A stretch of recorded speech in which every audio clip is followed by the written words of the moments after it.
Hello, everyone. It's Aunt Fernita, and we're studying Lesson 9, For All People. The message for this week is, I worship God with my worldwide church family. The memory verse is from Revelation chapter 15, verse 4.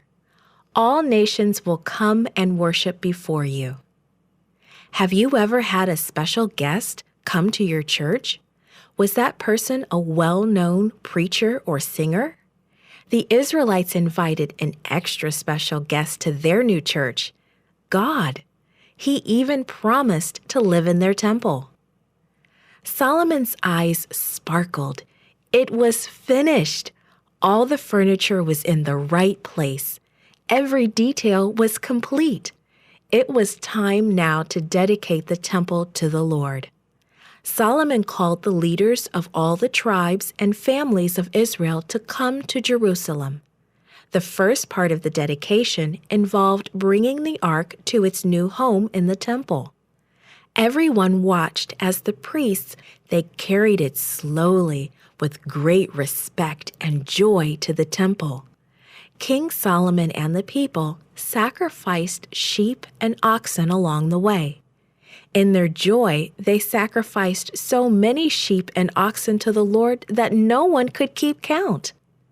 The priests carried the ark containing the law of God into the most holy place of the temple.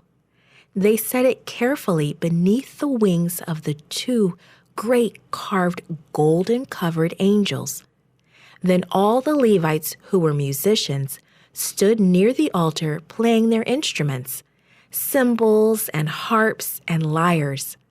The musicians sang and played loudly and powerfully together. They praised and thanked the Lord. He is so good, they sang. His faithful love endures forever. At that moment, the most amazing thing happened.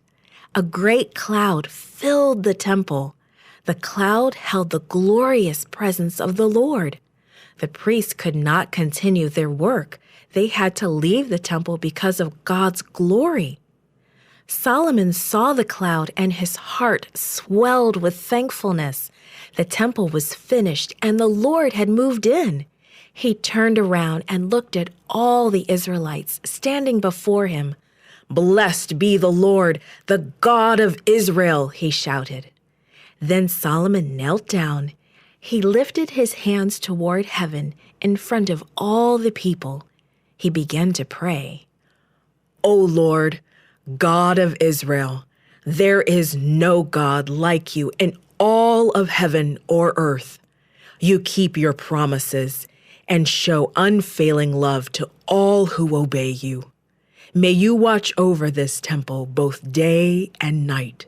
May you always hear the prayers I make towards this place. If your people are ever defeated by their enemies because they have sinned against you, and if they turn to you and call on your name and pray to you here in this temple, then hear from heaven and forgive their sins. Forgive your people who have sinned against you, for they are your people, your special possession, whom you brought out of Egypt." When Solomon finished praying, he stood up and shouted a blessing over all the people of Israel. "May the Lord our God be with us, as he was with our ancestors. May he give us the desire to obey his commands.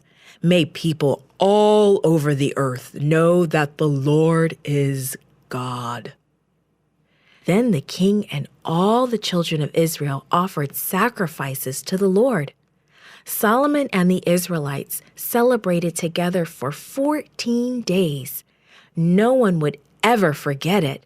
They would tell it over and over again. Finally, someone would write down the story so people could read it forever. This podcast is read by Fernita Buddy for Gracelink.net.